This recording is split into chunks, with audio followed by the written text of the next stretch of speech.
Assalamualaikum warahmatullahi wabarakatuh. Perkenalkan, saya Suci Rahmatul Felicia dengan NIM C1C019145 dari program studi akuntansi Fakultas Ekonomi dan Bisnis Universitas Jambi. Nah, pada video kali ini saya akan membahas materi mengenai akad istisna.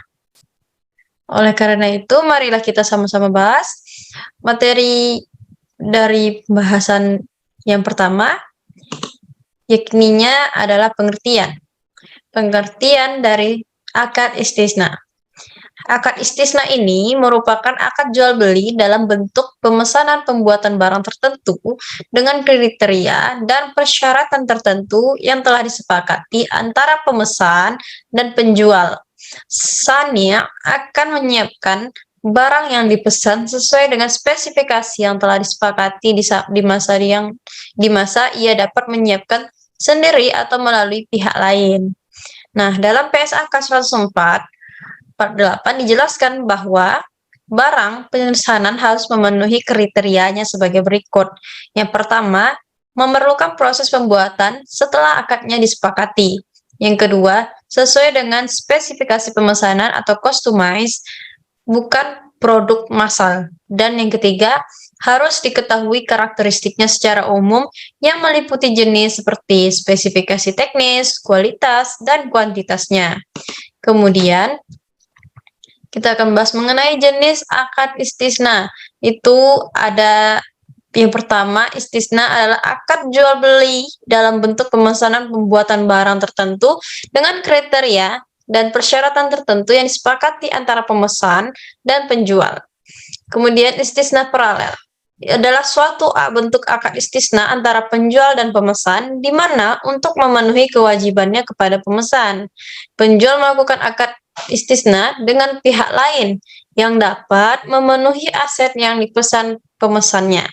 Syaratnya, akad istisna pertama antara penjual dan pemesan tidak bergantung pada istisna kedua antara penjual dan pemasok. Selanjutnya, dasar syariah atau sumber hukum syariahnya akad istisna. Dari Abu Umar Ma'ruf berkata, perdamaian dapat dilakukan di antara kaum muslimin kecuali perdamaian yang mengharamkan yang halal dan menghalalkan yang haram. Dan kaum muslimin terikat dengan syarat-syarat mereka, kecuali syarat yang mengharamkan yang halal dan mengharamkan yang halal. Hadis riwayat At-Tirmizi. Kemudian, adapun rukun akad istisna ini, yang pertama itu pelaku. Pelakunya ini terdiri atas pemesan atau mustasni dan penjual atau disebut dengan sani. Kemudian ada objek akad berupa barang yang akan diserahkan dan modal istisna yang berbentuk harga. Dan yang ketiga adalah ijab kabul atau serah terimanya. Apa saja sih ketentuan syariahnya? Nah, yang pertama mulai dari pelaku. Jadi pelaku harus cakap hukum dan balik, harus paham akan hukumnya dan dia sudah balik. Yang kedua, objek akad. Adapun ketentuannya, ketentuan tentang pembayaran. Nah, alat bayarnya itu harus diketahui jumlah dan bentuknya, baik dalam berupa uang, barang, atau barang yang atau manfaat demikian juga dengan cara pembayarannya. Kemudian harga yang telah ditetapkan tersebut dalam akadnya tidak boleh diubah-ubah lagi. Dan yang ketiga, pembayaran dilakukan sesuai dengan kesepakatan bersama. Dan yang keempat, pembayaran tidak boleh berupa pembebasan utang. Nah, selanjutnya itu ada pula ketentuan tentang barangnya. Nah, barang pesanan harus jelas spesifikasinya. Seperti apa spesifikasinya, jenis, ukuran, mutu, sehingga tidak ada lagi kejanggalan atau perselisihan yang harusnya kita hindari. Kemudian barang pesanan diserahkan. Terus waktu dan penyerahan barang harus ditetapkan berdasarkan kesepakatan bersama. Barang pesanan yang belum diterima tidak boleh dijual. Kemudian tidak boleh menukar barang kecuali dengan sejenis sesuai kesepakatannya. Harus ada komunikasi antara dua belah pihak jika terjadi penukaran barang dan harus ada alasan yang jelasnya dalam penukaran barang tersebut. Kemudian dalam hal terdapat cacat atau barang tidak sesuai dengan kesepakatan, pemesan memiliki hak khiyar atau hak untuk memilih untuk melakukan atau untuk melanjutkan atau membatalkan akadnya. Nah, memiliki dalam hal pesanan sudah dikerjakan sesuai dengan kesepakatan. Hukumnya mengikat. Tidak boleh dibatalkan sehingga penjual tidak dirugikan karena ia telah menjalankan kewajiban sesuai dengan kesepakatan. Kemudian yang itu tadi kan objek. Yang ketiganya ijab kabul. Nah, ijab kabul ini adalah pernyataan dan ekspresi saling ridho dan rela di antara pihak-pihak pelaku akad yang dilakukan secara verbal, tertulis melalui korespondensi atau menggunakan cara-cara komunikasi yang modern. Nah, kemudian adanya berakhirnya akad istisna. Nah, dipenuhinya kewajiban secara normal oleh kedua belah pihak, persetujuan bersama kedua belah pihak untuk menghentikan kontrak, pembatalan hukum kontrak. Nah, maka dari 3 bagian ini, maka berakhirnya akad istisna. Kemudian pembahasan selanjutnya itu mengenai perlakuan akuntansi berdasarkan PSAK 106. Yang kita bahas pertama yaitu akuntansi untuk penjual.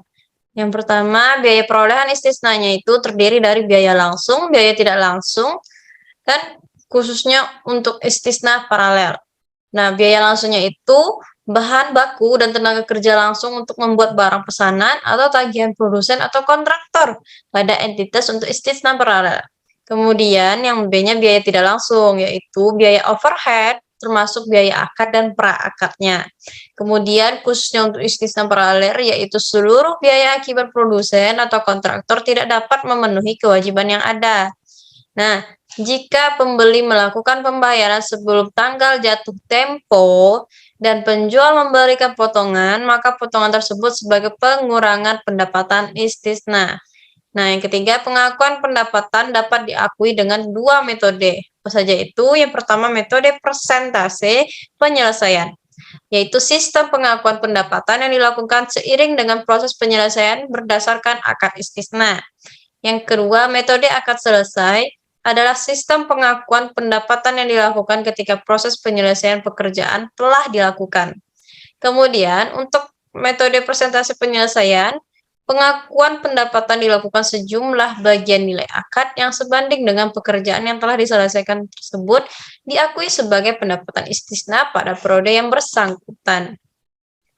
Kemudian, untuk metode persentase penyelesaian, bagian margin keuntungan istisna yang diakui selama periode pelaporan ditambahkan kepada aset istisna dalam penyelesaian. Yang keenam, untuk metode persentase penyelesaian pada akhir periode, harga pokok istisna itu diakui sebagai biaya istisna yang telah dikeluarkan sampai periode berikutnya. Kemudian, yang ketujuh, untuk metode akad tidak ada pengakuan pendapatan, harga pokok, dan keuntungan sampai dengan pekerjaan yang telah dilakukan. Nah, yang kedelapan, jika besar kemungkinan terjadi bahwa total biaya perolehan istisna akan melebihi pendapatan istisna, maka taksiran kerugian harus segera diakui. Dan yang kesembilan, pada saat penagihan baik metode persentase penyelesaian atau akad selesai, kemudian saat penerimaan tagihan, penyajian penjual menyajikan dalam laporan keuangan dalam hal berikut ini, yaitu piutang istisna yang berasal dari transaksi istisna sebesar jumlah dan yang belum dilunasi oleh pembeli akhir. Kemudian termin istisna yang berasal dari transaksi istisna sebesar jumlah tagihan termin penjual kepada pembeli akhir. Kemudian yang ke-12, pengungkapan. Penjual mengungkapkan transaksi istisna ini dalam laporan keuangan tetapi tidak terbatas. Nah, selanjutnya akuntansi untuk pembeli. Pembeli mengakui aset istisna dalam penyelesaian sebesar jumlah termin yang ditagih oleh penjual dan sekaligus mengakui utang istisna kepada penjual. Kemudian, aset istisna ini diperoleh melalui transaksi istisna dengan pembayaran tangguh lebih dari 1 tahun diakui sebesar biaya perolehan tunai. Kemudian beban istisna, tangguhan amortisasi secara proporsional sesuai dengan proporsi pelunasan utang istisna.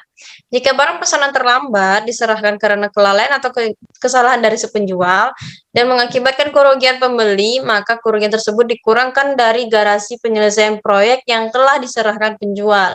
Kemudian jika pembeli menolak menerima barang pesanan karena tidak sesuai dengan spesifikasi dan tidak memperoleh kembali seluruh jumlah uang yang telah dibayarkan kepada penjual, maka jumlah yang belum diperolehnya kembali diakui sebagai jatuh tempo kepada penjual dan tidak diperlukan bentuk penyisihan kerugian piutang.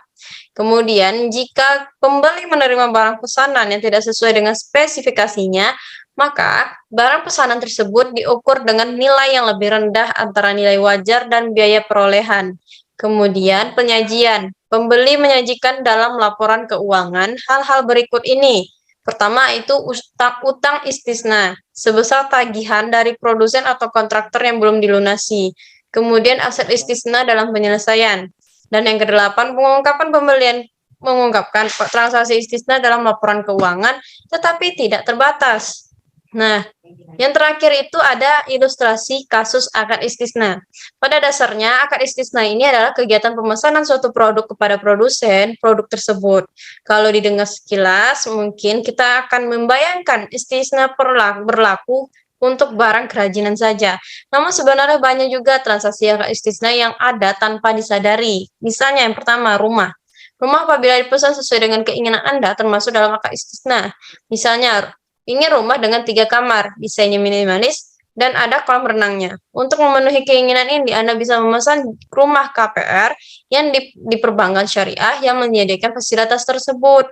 Nah, pakaian. Apabila Anda ingin pakaian kostum sesuai dengan selera, juga termasuk dalam bagian istisna. Misalnya Anda ingin memesan jersey sepak bola dengan desain sendiri untuk 40 orang. Kemudian sepatu. Apabila ukuran sepatu Anda jarang Anda dipasarkan, Anda pastinya akan memesan ukuran tersebut ke tukang sepatu. Apabila melakukan transaksi tersebut berdasarkan syariat Islam, hal tersebut termasuk dalam bagian akad istisna. Nah, dari penjelasan ilustrasi tadi, maka sekian pembahasan saya pada video kali ini. Semoga bermanfaat untuk kita semua dan bisa kita pahami mengenai akad istisna secara bersama-sama. Terima kasih. Mohon maaf apabila ada kekurangan. Wabillahi taufik wal hidayah. Wassalamualaikum warahmatullahi wabarakatuh.